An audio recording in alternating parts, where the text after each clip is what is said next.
João 5:28, diz assim: Não fiquem tão surpresos. Na verdade, vem o tempo em que todos os mortos ouvirão a voz do Filho de Deus. Vou ler novamente. Não fiquem tão surpresos. Na verdade, vem o tempo em que todos os mortos ouvirão a voz do Filho de Deus. Senhor, essa é a Tua palavra. Essa série, nós cremos que o Senhor quer trazer algo muito marcante para nós como igreja, Pai. E nós abrimos o nosso coração para receber tudo aquilo que o Senhor tem para nós. Fale conosco, quebre, Senhor, toda dureza de coração, toda dureza de mente. Tire, Senhor, todo empecilho para que a Sua palavra frutifique nos nossos corações. É isso que nós te pedimos e desde já te agradecemos. Amém. Amém. Glória a Deus, irmãos. Bom, há um tempo atrás eu li uma história muito interessante sobre um grande pregador do passado. O nome desse pregador é Jonathan Edwards. E eu li em um livro que há muito tempo atrás ele estava pregando, né? E em todos os cultos no qual ele pregava, ele ministrava, tinham curas, milagres, libertações de Deus. Pessoas eram libertas de demônios, de enfermidades, pessoas eram salvas. E como isso começou a chamar muito a atenção, todo culto no qual ele ministrava acontecia essas coisas, essa notícia foi sendo propagada não somente para a nação dele, mas também para todo mundo. Então todas as nações da terra conheciam um pregador, um jovem pregador, que quando ele ministrava a palavra, algo sobrenatural acontecia. E com isso, ele foi convidado para ministrar em uma nação muito distante na qual ele vivia, né? E antigamente não tinha avião, então essa igreja que o chamou para pregar precisou alugar barcos, navios, né? Para trazer ele, para que ele pudesse ministrar ali em um culto local. E essa notícia começou a ser propagada por toda aquela cidade, por toda aquela nação. E os pastores ao redor ficaram muito bravos. E eles foram indagar nessa igreja. Então eles se juntaram, né, 100 pastores ali, se juntaram e foram nessa igreja que convidou o jovem pregador para vir de tão longe ministrar ali. E o relato histórico conta que esses pastores chegaram ali, esses pregadores chegaram diante da igreja e invadiram um culto e começaram a gritar, né? Eles começaram a falar: que absurdo trazer um pregador de tão longe para ministrar aqui na nossa cidade, sendo que tem tantos pregadores bons aqui, né? E uma das indagações desses pastores, desses ministros, foi a seguinte: por que trazer de tão longe um pregador? Por acaso esse tal Jonathan Edwards, ele tem controle sobre o Espírito Santo? Então o pastor da igreja, muito calmo, ele se levantou e falou: olha, o Jonathan Edwards, ele não tem total controle sobre o Espírito Santo, mas o Espírito Santo tem total controle sobre Jonathan Edwards. E eu me lembro que quando eu li esse relato, mexeu muito comigo, porque eu entendi que como homens de Deus, como mulheres de Deus, como cristãos relevantes, se nós queremos fazer a diferença na nossa geração, nós precisamos entregar o total controle das nossas vidas para o Espírito Santo. E na verdade, quando nós olhamos para a nossa geração, o caminho é inverso. Tudo que acontece nas redes sociais, nas mídias sociais, no meio social, no âmbito social, ele culmina para fazer exatamente o caminho contrário. Não para nos levar a entregar o controle das nossas vidas para o Espírito Santo, mas para tomar o controle do Espírito Santo e controlar, né, as nossas próprias vidas. Controlar as nossas atitudes, as nossas ações. Se você entrar hoje na rede social, quase todos os posts no final está escrito assim: qual a sua opinião?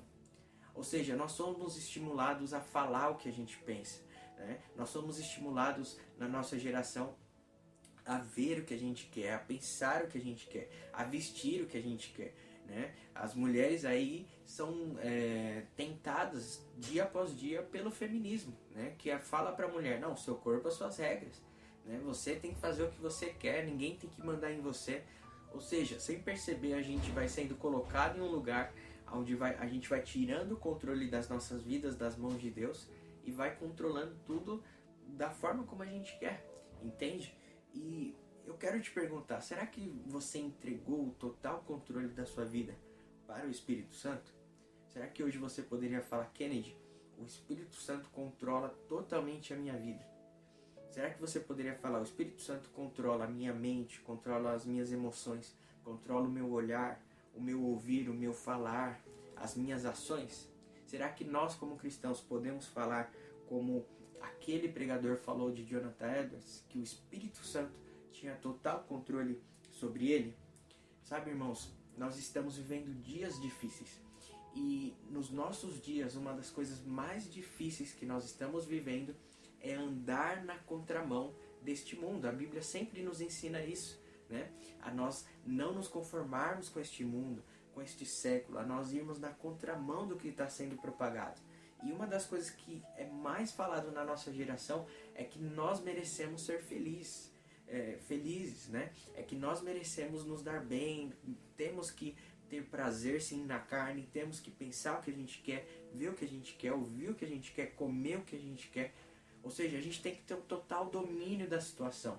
Mas a vida cristã é o contrário, irmãos. A vida cristã não é eu faço o que eu quero. Não, é eu mortifico a minha carne para que Cristo viva em mim, né? Paulo falou isso, já não vivo mais eu, mas Cristo vive em mim, ok? Então nós precisamos entender, irmãos, que esse humanismo, né, esse empoderamento é uma estratégia espiritual maligna. Para quê? Para colocar o homem no centro de tudo. Pior que o satanismo é o humanismo. Por quê? Porque no satanismo você sabe quem está no centro, é Satanás. Mas o humanismo não. O humanismo é muito perigoso, porque é muito sutil a forma com o qual nós somos influenciados dia após dia a nos distanciarmos de Deus. Satanás, ele não luta para que nós façamos a vontade dele, mas para que nós façamos a nossa vontade. Por quê? Quando eu sei que eu faço a vontade de Deus? Quando ela é contrária à minha. Por quê, irmãos? Porque nós precisamos depender totalmente do Espírito Santo. Sabe, a gente precisa entender que quando Jesus foi para a cruz, não foi Satanás que matou Jesus, foram os nossos pecados. A Bíblia nos fala que o coração humano ele é enganoso. Por quê, irmãos? Porque nós dia após dia vamos pecando, vamos nos distanciando de Deus. Então, a gente precisa entender que Deus só olha com bons olhos para nós por causa do sangue de Cristo. Não porque nós somos bons, não porque nós aceitamos a Jesus, foi Ele que nos aceitou. Entende? Não é sobre nós, nós precisamos lutar como igreja para fugir desse lugar no qual Satanás está nos colocando como homens e mulheres. Satanás está nos colocando no centro, como se nós fôssemos bons, como se nós merecêssemos sermos felizes. E na verdade o que a gente merece é um inferno. A gente mata Jesus todos os dias com os nossos pecados, com a nossa mentira, com a pornografia, com a inveja, com a transgressão, com a fofoca, com a religiosidade, com o julgamento alheio. Nós não somos bons. Sem Deus, nós não somos nada. Se tem algo de bom em nós, não é nosso. Foi Deus que colocou. Entende? Então, esse é o verdadeiro evangelho, irmãos. Não é pelo que nós fazemos, mas sobre nós aceitarmos o que Cristo fez por nós na cruz. O verdadeiro evangelho não é você é bom, não é você é o centro do mundo, não. Você é mau, você é péssimo. Por isso você precisa de um Salvador. Nós como cristãos, irmãos, não somos melhores do que as pessoas. Pelo contrário, nós reconhecemos o tanto que nós somos ruins, que precisamos de um Salvador. Isso é o cristianismo, ok? Então nós precisamos fugir desse lugar no qual Satanás nos coloca como centro. Se nós pegarmos os 10 mandamentos, né? Amar a Deus acima de todas as coisas, não cobiçar mulher, objeto, bem do próximo. Nós falhamos em todos, não mentir, honrar pai e mãe. Nós vamos quebrando, irmãos, dia após dia. Por isso nós precisamos da graça de Deus, do sangue de Cristo, ok? Então nós precisamos entender que não é sobre nós, não é o que nós fazemos, não é por obras, mas pela graça de Deus. Um texto que desenha isso de maneira muito clara está em Êxodo capítulo 15, verso 23. Eu quero ler com você. Êxodo 15, verso 23. Esse texto aqui relata claramente o que nós estamos conversando aqui nessa introdução. A Bíblia diz assim: Então chegaram a Mara, mas não puderam beber as águas, porque eram amargas. Por isso chamou-se o nome Mara. E o povo murmurou contra Moisés, dizendo: Que havemos de beber? E ele clamou ao Senhor, e o Senhor mostrou-lhe uma madeira, que lançou nas águas, e as águas se tornaram doces. Ok? Então, olha que interessante, o povo de Israel estava no deserto, né, assim que eles atravessaram o Mar Vermelho, e eles ficaram com sede. Então eles pediram água para Moisés. Mas eles estavam em uma terra onde as águas eram amargas, por isso o nome Mara. Tá? No hebraico, uma das traduções, Mara, amarga. Então o povo pede água para Moisés, só que só tem água amarga. Deus fala então para Moisés: pega uma madeira e joga na água. Quando essa madeira toca na água, a Bíblia fala que as águas amargas tornam-se doces. Essa madeira representa a cruz de Cristo. E essas águas amargas representam o nosso interior. Como que o nosso interior pecaminoso pode se tornar doce, pode se tornar puro, santo? Somente através da cruz de Cristo. Não é sobre o que nós fazemos, mas sobre aceitarmos o que Cristo fez por nós na cruz do Calvário. Esse é o verdadeiro Evangelho. Amém, irmãos? Então, nós precisamos entender que nós precisamos fugir desse lugar no qual Satanás está nos empurrando na nossa geração de forma sutil. Então, o verdadeiro Evangelho não é sobre você estar bem, não é sobre você receber o seu milagre, é sobre você cada vez mais perder as suas vontades, os seus impulsos, os seus achismos, para que Cristo possa viver em você. É você morrer e Cristo viver em você dia após dia. Então eu não posso abençoar uma vida que Deus quer que você perca. Eu não posso abençoar algo que Deus quer que você perca dia após dia. O Evangelho é o Evangelho da cruz. Cruz é renúncia. Cruz é morte. Ok, irmãos? Então, o verdadeiro Evangelho não é você estar vivo demais, você está tomando atitudes demais, feliz demais. Não. É você realmente entender que você precisa morrer dia após dia para que Cristo possa viver em você. Já não vivo mais eu, mas Cristo vive em mim. Se nós falássemos que o verdadeiro Evangelho é ter uma casa própria, uma conta no banco cheia de dinheiro, o apóstolo Paulo então não seria considerado cristão. Foi perseguido, né, açoitado, rejeitado, traído, ferido, morto. Jesus pega a vida dos discípulos. Nós estamos caminhando para um lugar, irmãos, como igreja, que é muito perigoso. Nós precisamos voltar para o verdadeiro Evangelho, o Evangelho da cruz. Amém? Mas nós sabemos que como esse lugar é muito difícil, né? Como cristãos, porque é um processo, é dia após dia se mortificando, negando o seu eu. Como é algo muito difícil realmente, né? A gente sabe que está virando moda hoje ser cristão, mas, irmãos, ser cristão de verdade não é fácil, não pode ser uma modinha simples. Se a gente entende o que é o cristianismo, a gente tem que viver dia após dia com lágrimas nos olhos. Por que, Kennedy? É difícil, é duro. Irmãos, é difícil o cristianismo, mas mais difícil ainda é viver sem Cristo, né? Nós precisamos entender que é um privilégio Cristo nos aceitar, mas graça não é o contrário de esforço, não. É o contrário de mérito, né? Nós não merecemos, mas precisamos nos esforçar para retribuir tudo que Deus fez por nós.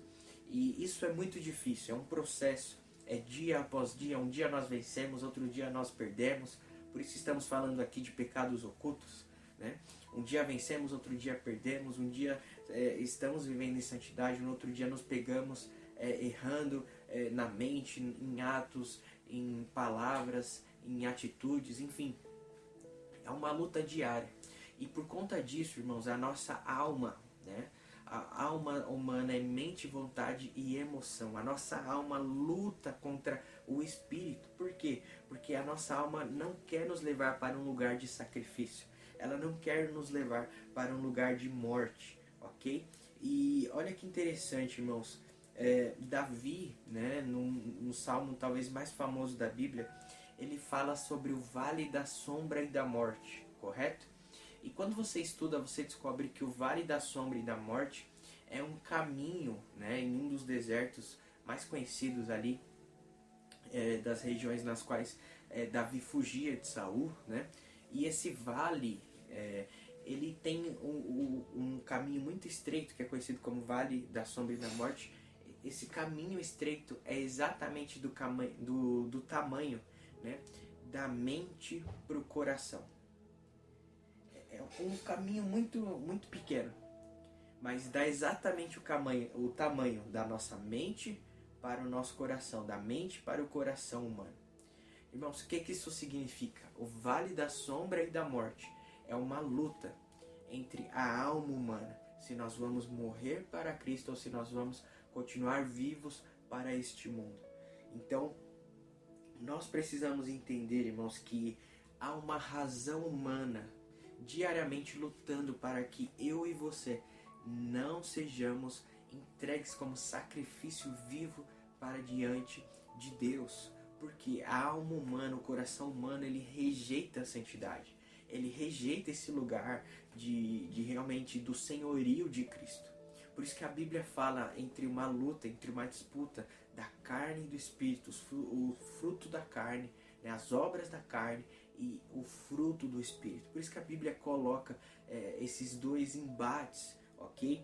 Então, através disso, como nós sabemos que temos que ser santos, sabemos que temos que negar o nosso eu, sabemos que dia após dia precisamos renunciar a algo, mas a nossa alma luta contra isso. Por conta dessa luta, Deus precisa gerar ambientes, Deus precisa gerar circunstâncias, Deus precisa gerar obstáculos para aquietar a nossa alma, para colocar a nossa alma num lugar de realmente de servidão total ao nome dele. Ou seja, ao contrário de Satanás, que nos coloca em obstáculos para nos matar, como é o caso do Vale da Sombra e da Morte, né? Deus nos coloca em obstáculos para nos ensinar, para nos alinhar ao seu plano, ao seu propósito que Ele sonhou de ver em nós, ok? Então pense aí com você, será que você seria tão forte como você é hoje se você não tivesse passado por tantas adversidades? Se você não tivesse vencido tantos desafios, tantos obstáculos na sua vida? Será que você seria tão forte, teria essa força, teria esse caráter que você tem? Sabe, os obstáculos que nós vivemos, irmãos, são eles que nos dão força. Por quê? Porque eles moldam a nossa alma para depender totalmente de Deus. O seu espírito sabe que você depende de Deus. O seu espírito sabe que sem Deus você não é nada, mas a sua alma é enganosa. A sua alma sempre te engana, achando que você que é forte, que você que é bom, e na verdade o Espírito Santo sempre precisa nos colocar em lugares de obstáculos, que nós precisamos vencer a nós mesmos, vencer o nosso intelecto, né? Por exemplo, problemas financeiros. Você precisa de fé que a sua alma não vai te dar, que a sua mente não vai te dar. A conta não fecha, mas dentro de você, você sabe, no seu espírito, que Deus vai suprir aquela situação. Mas como? Você tenta explicar para você mesmo e não tem explicação. Por quê? Deus está ensinando a sua alma a depender totalmente dele. Ok, irmãos? Então nós precisamos entender que precisamos viver em santidade. Precisamos fugir desse lugar no qual Satanás está empurrando a nossa geração. Mas tem uma guerra para isso acontecer. A nossa alma não quer isso. E por conta disso, Deus nos coloca em obstáculos. Para quê, Kennedy? Para quebrar a nossa alma. Por quê? O melhor lugar para quebrar é nas mãos do oleiro. Deus não quer te vendo quebrar nas crises da vida. Deus não quer te ver quebrar nas circunstâncias da vida, nas mãos de Satanás. Não, é melhor você quebrar nas mãos do oleiro. Por quê? Porque o oleiro te refaz como um vaso novo, ok? Preste atenção, irmãos. Quando nós pegamos personagens bíblicos, Pedro, Paulo, Davi, José, João, apóstolo João, todos esses homens foram quebrados por Deus, moídos por Deus, na sua alma. A gente pega Pedro, Jesus moeu a alma de Pedro, né? Por quê? Porque ele precisava entender no Espírito, ele precisava entender que ele precisava depender totalmente de Deus. O apóstolo Paulo, eu falei aqui, quanto que ele sofreu. Por quê, irmãos? Porque nós aprendemos pela a obediência, né, cristã, ela vem através do sofrimento. O apóstolo Paulo precisou sofrer para entender obras assim que inenarráveis, como ele mesmo usou esse termo, né? E revelações inenarráveis. Ele precisou realmente calar a sua alma para que o Espírito pudesse sobressair. Davi, irmãos, esse homem que escreveu tantos salmos, leia os salmos de Davi, é uma briga da alma dele, é uma briga interna, né? Por que ele passou tantas adversidades? José, o apóstolo João, né? E aqui eu quero dar o maior exemplo de todos. Deus não poupou nem Jesus. Olha o que a Bíblia nos fala, irmãos. Hebreus capítulo 5, verso 8.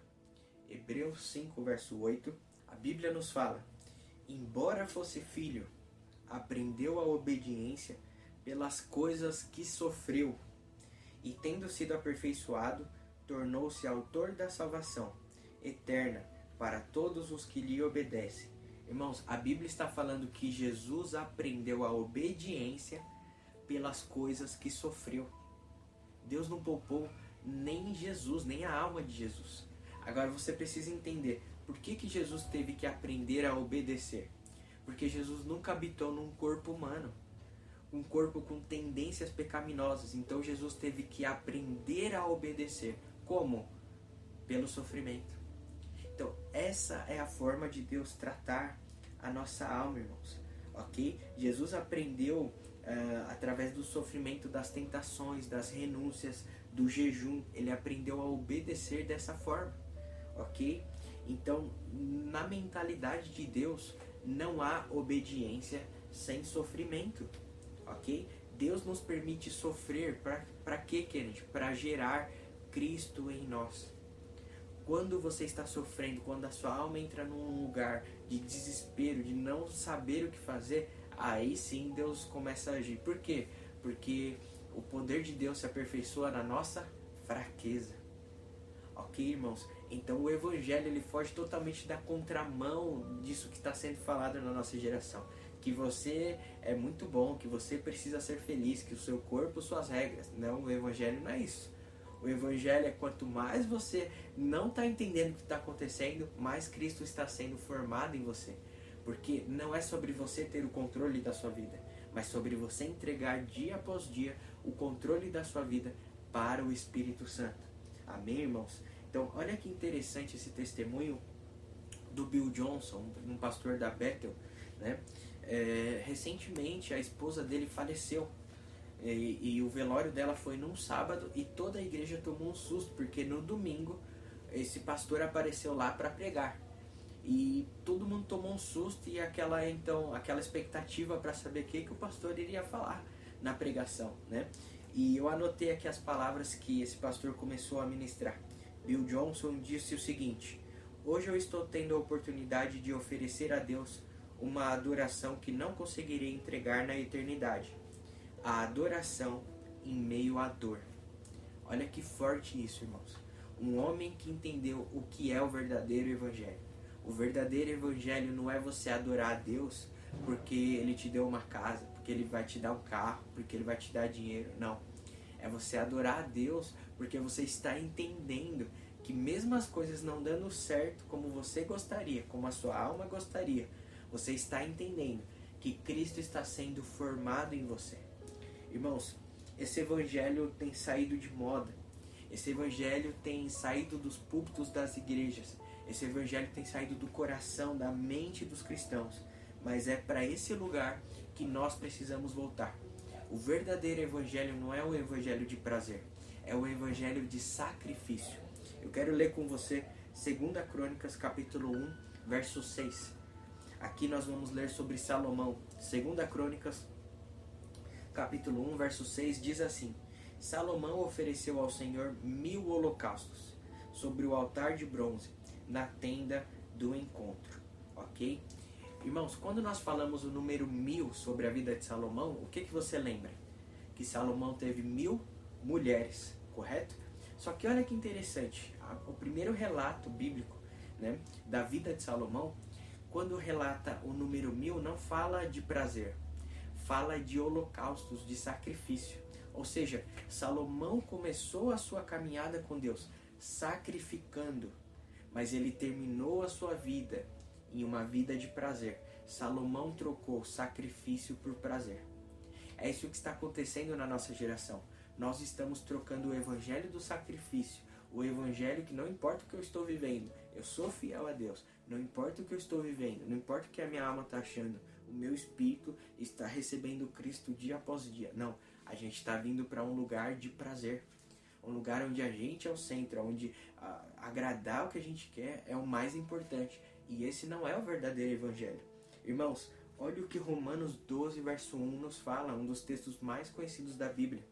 Romanos 12, verso 1 diz assim: Rogo-vos, pois, irmãos, pela compaixão de Deus, que apresenteis os vossos corpos como sacrifício vivo, santo e agradável a Deus, que é o vosso culto racional. Ou seja, o que é um culto racional? O que é um culto verdadeiro? É cantar bonito? É chorar? É dar uma oferta muito grande? Não. O culto verdadeiro a Deus é você se doar como sacrifício vivo, dia após dia, diante do seu altar. Irmãos, nós precisamos entender que o verdadeiro evangelho é você se tornar um sacrifício vivo para diante de Deus. E para isso, nós precisamos passar por um processo de mortificação. Deus trabalha por meio de processos. Não adianta nós queremos pular etapas, nós queremos pular processos. Por quê? Deus trabalha dessa forma, irmãos. Imagina que você está começando a jogar um videogame e você pula etapas. Lá na frente, as etapas que você pulou, cada coisinha ali, cada fase seria necessário para você vencer o chefão. Então talvez você está pulando etapas hoje que lá na frente você vai precisar. Por quê? Porque Deus nos ensina por meio de processos, por meio de etapas, ok? E nós podemos aprender algumas dessas etapas, alguns desses processos, através da vida do povo de Deus, do povo de Israel. Quando Israel ele estava no Egito, cativo, né, ali nos dias de Moisés, a Bíblia cita 3 palavras para mostrar as transições que o povo de Israel sofreu. A primeira palavra que a Bíblia usa é luta, a segunda palavra é deserto e a terceira palavra é guerra. Nós como cristãos, no nosso crentez, né, a gente costuma falar: nossa, estou vivendo um deserto, estou vivendo uma batalha, estou vivendo uma guerra, estou vivendo uma luta. A gente coloca tudo no mesmo balaio ali, mexe e acha que é a mesma coisa, só que biblicamente há uma diferença. E isso aqui representa os processos que Deus trabalha em nós para nos mortificar e gerar Cristo no nosso interior. A primeira palavra aqui é a palavra luta, e essa palavra ela representa o tempo no qual Israel estava no Egito como escravo. Então a luta é quando você trabalha para comer, é quando você tem uma mentalidade de escravidão. Então para isso Deus precisa te quebrar tanto, para te tirar desse lugar de escravo, quebrar a sua alma, né? Para quê? Para que você entenda que a sua identidade não é uma identidade de escravo, não é uma identidade de depender, né? De ficar somente trabalhando para comer, ir para a igreja para receber uma palavra, né? Ter o casamento para receber amor, ter um filho para receber amor dele. Tudo que você faz, você olha como mentalidade de escravo e não como uma identidade de filho de Deus. Então, o primeiro lugar que Deus precisa nos quebrar para nos santificar, né, para trazer uma santificação sobre nós, é um lugar de luta, é um lugar onde Israel estava no Egito como escravo. Se você vive como escravo, você vai passar muitos processos em Deus. Para quê? Para que você tire essa mentalidade de escravo. O difícil não foi Deus tirar Israel do Egito, mas tirar o Egito de dentro de Israel. Muitas vezes você já mudou de ambientes, mas os ambientes não mudaram a sua mente. Os ambientes não saíram de dentro da sua mente ainda. Então Deus precisa trabalhar em você. Como, Kennedy? Por meio do sofrimento. Por isso que a escravidão de Israel demorou mais de 400 anos. Porque Deus estava trabalhando na alma do povo. Ok? Segunda palavra que aparece é a palavra prova. Essa palavra é representada no deserto. No deserto nós somos provados para comer. O povo de Israel era provado para comer, como o próprio texto que nós lemos ali sobre as águas de Mara, né, de Meribá ali. Então tudo o que acontece nesse cenário é para nos provar. Deus prova para matar o escravo dentro de nós. Então tudo que você faz se torna uma prova, né? Você vai para o seu trabalho ali se torna uma prova de Deus. Você está na igreja, você é provado por Deus. Na sua vida financeira, na sua vida emocional, na sua vida sentimental, tudo que você faz, você vai sendo provado por Deus, ok? Então, Deus provava o povo de Israel para os alimentar. Deserto é lugar de enxergar, né? Esse favor de Deus. Você começa a enxergar, então, Deus te alimentando.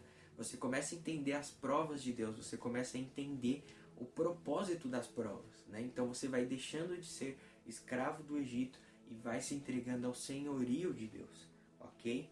Então há quem diga que o deserto, né, é uma das fases mais difíceis que existe no processo de santificação, mas na verdade tudo depende do nosso coração. Assim como o povo de Israel, se você reclama muito da prova, você vai ficar mais tempo ali. Se você entende que Deus está te provando, isso vai ser um período curto de tempo. Por quê?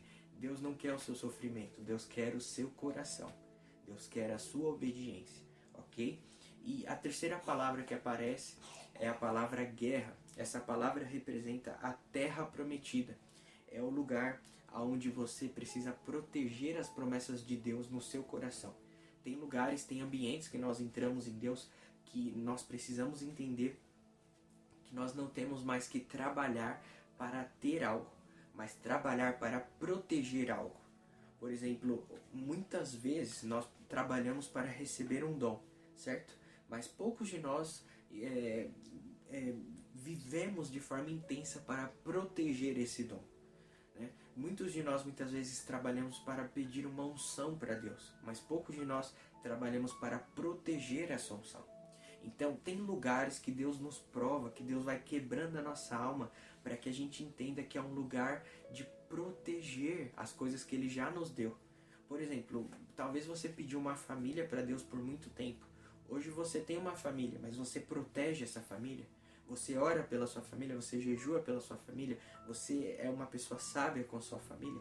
Talvez você pediu para Deus por muito tempo, Deus me dá uma casa, me dá um carro, me dá uma boa condição financeira. Deus te deu isso.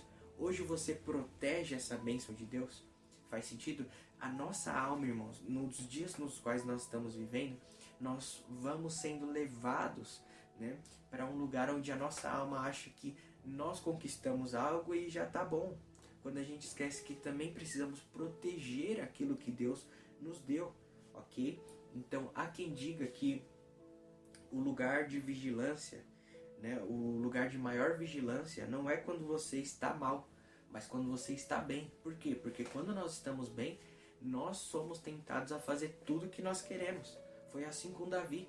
A Bíblia fala, né, o texto que começa a falar sobre o pecado de Davi com Betseba, o texto diz assim: na época em que os reis estavam em guerra, Davi estava em Jerusalém. Ou seja, era um tempo de guerra, mas Davi estava acomodado no palácio.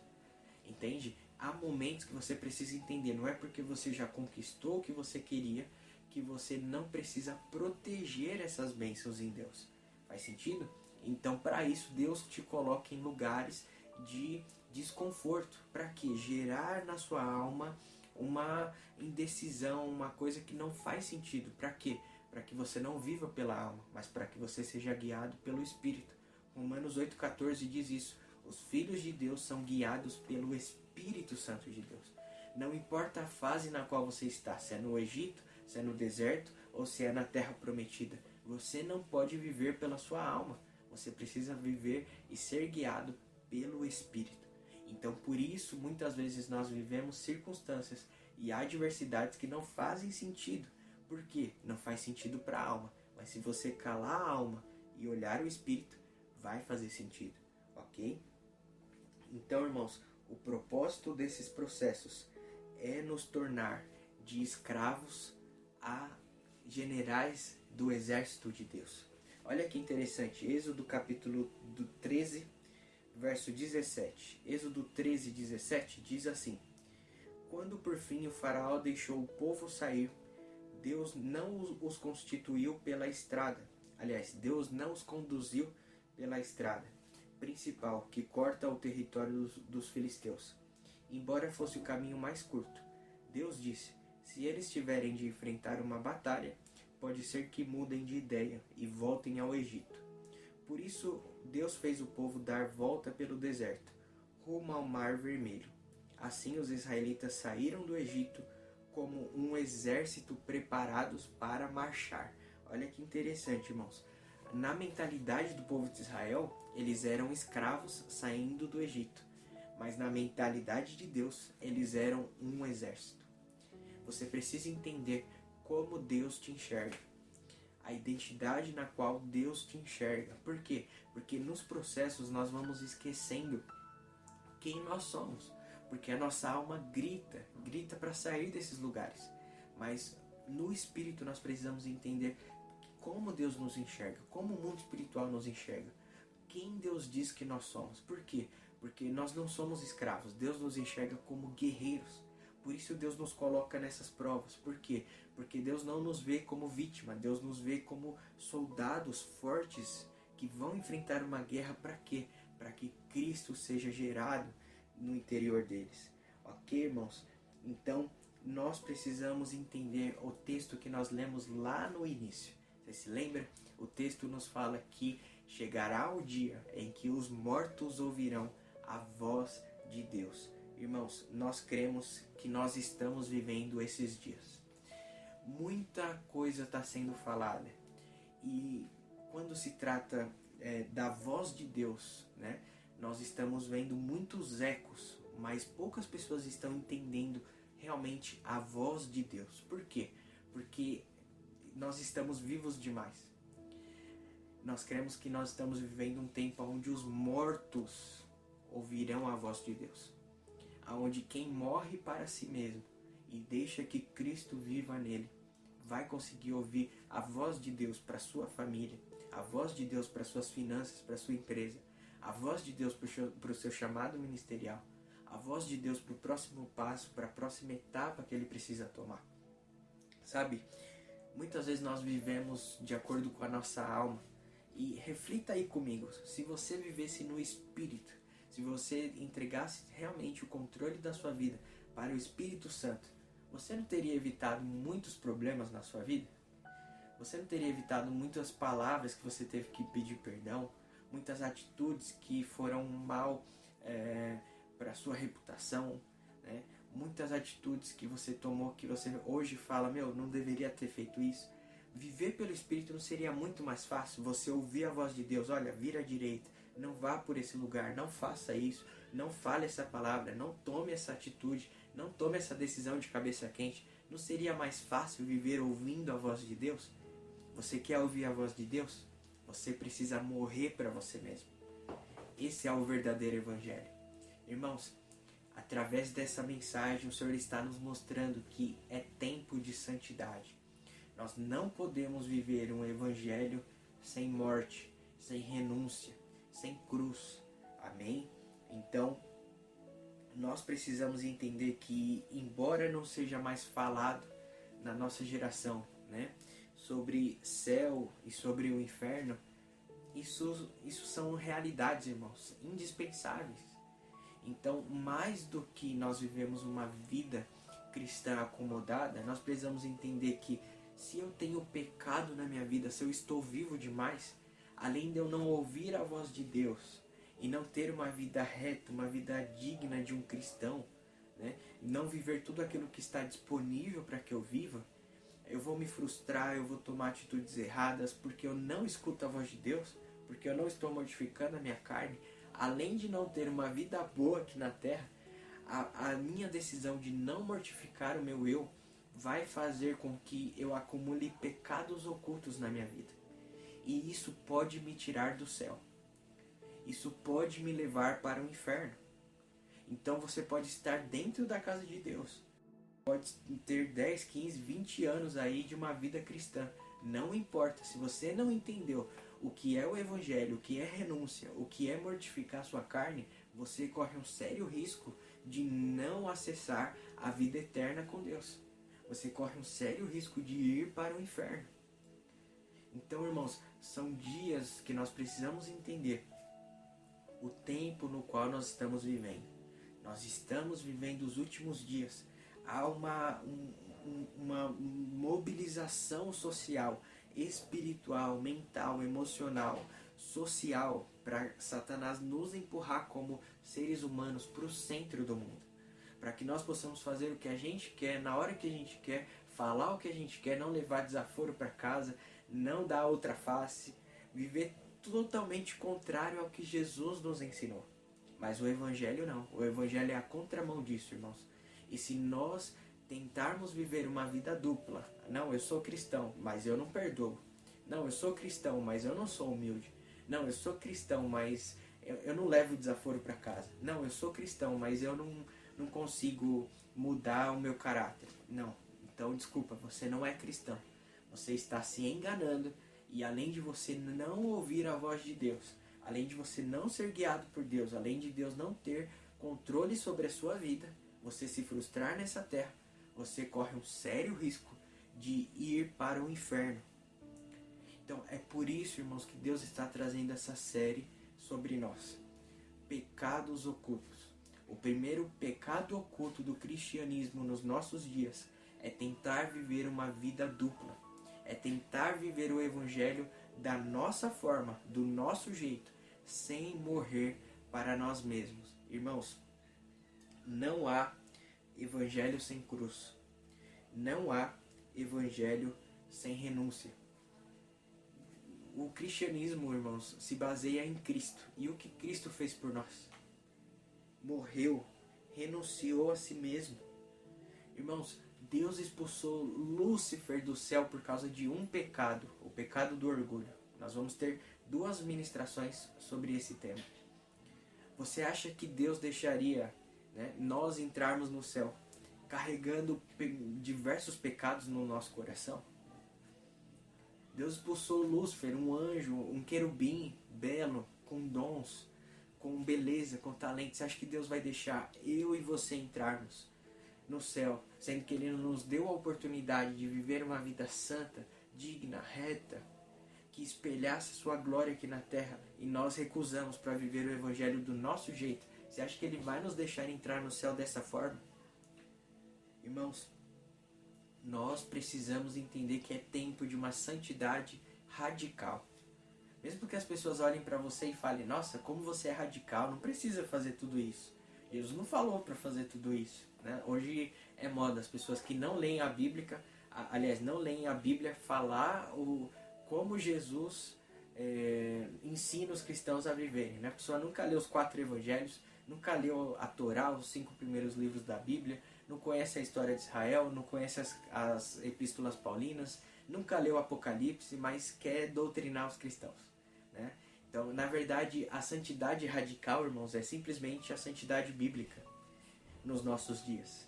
Radical virou você fazer o básico. Se você ora, lê a sua Bíblia, jejua, pede perdão, né, libera perdão, isso já é algo, nossa, sobrenatural nos nossos dias. Mas nós precisamos viver uma vida de santidade, irmãos. Por quê? Porque nós precisamos entender que o Evangelho é um Evangelho de cruz, é um Evangelho de renúncia, é um Evangelho de mortificação do nosso eu. Olha que interessante, Sansão fez mais em sua morte do que em sua vida. Jacó teve que morrer para nascer Israel. Se Jacó não morresse, se ele não mortificasse a sua essência caída de enganador, jamais nasceria o Israel, o príncipe de Deus, né? Então, Sansão teve que morrer para fazer o seu maior ato. Ele fez mais na sua morte do que na sua vida. Jacó teve que morrer para nascer Israel. Paulo foi o apóstolo Paulo, quando o Saulo, né, dentro dele morreu. Quando a Bíblia nos fala do cetro do Líbano, né, o cetro do Líbano ele cresce mais para baixo do que para cima. Eu poderia aqui te dar vários exemplos bíblicos, irmãos, mas eu quero resumir aqui. O verdadeiro evangelho é quando você morre para que Cristo vive em você. Já não vivo mais eu, mas Cristo vive em mim. Amém? Então, a primeira mensagem dessa série, o Espírito Santo está nos despertando para tirar o pecado oculto do nosso coração, de tentar viver um evangelho sem renúncia, de tentar viver um evangelho sem a cruz de Cristo, de tentar viver um evangelho sobre o que nós achamos que é certo e não olhando o que a Bíblia fala que é certo. Nós, como igreja brasileira, nós como família Church, precisamos voltar para esse lugar do verdadeiro evangelho, do evangelho genuíno, o evangelho da cruz de Cristo.